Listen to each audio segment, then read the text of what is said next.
Welcome to the Daily for Monday, October 31st. It is Halloween with Greg Lawless. I'm Jason Segini. Sorry, no costumes here, but plenty of soccer to talk about. And we're going to start with the New York-LA matchup from Sunday. Greg, a lot to talk about coming out of this game. Yeah, the storylines going into this one were all about the hype and the DPs, Thierry Henry, David Beckham, Landon Donovan, Rafa Marquez, and the match lived up to the billing. David Beckham with a beautiful ball over the top that leads to Mike McGee's goal. It ended up being the winner, 1-0 for LA at Red Bull Arena. But the talk coming out of this is really what happened after the final whistle. There was a little scuffle at midfield after Rafa Marquez threw the ball at Landon Donovan. Then Adam Crispin gets involved, Stephen Keele, Juninho throws an elbow. In the end, the fallout is Rafa Marquez and Juninho both with red cards. They will not be in the second leg next week or later this week in Los Angeles. You really have to look at this game and say New York had several chances to get back into this one, to get the equalizer. They weren't able to put it away. Why? Josh Saunders was amazing in the Galaxy net. Yeah, it's interesting. Bruce Arena had the choice of either goalkeeper Donovan Ricketts or Josh Saunders. Apparently, he made the right choice. The return leg of this series is Thursday, 11 p.m. Eastern Time on ESPN2 or TSN2 if you're in Canada. We're going to move on. The Philadelphia Union yesterday were hosting the Houston Dynamo in their first leg of their matchup, Greg. Houston gets a result on the road. You know, I think, Jason, coming into this one, there were a lot of people that thought Philly were going to come out and get the win at home. Obviously, a big crowd at PPL Park. They were going to be rocking. It was the first playoff game in the Philadelphia Union's history.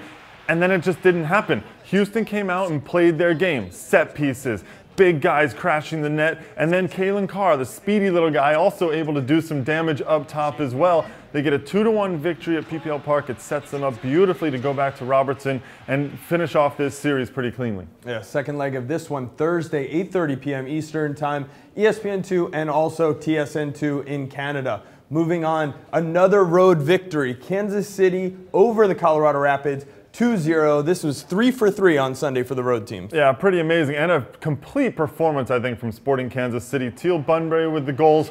He gets a penalty. He also finishes off one very well. But the story out of this one is actually what happened to Colorado. Number one, they didn't play well. They weren't able to keep possession. They looked a little bit tired maybe from that midweek match. But number two, their back line is now decimated. Kosuke Kimura came out with an injury. Drew Moore came out with an injury. And Tyrone Marshall picked up a red card, so he'll be suspended for the second leg.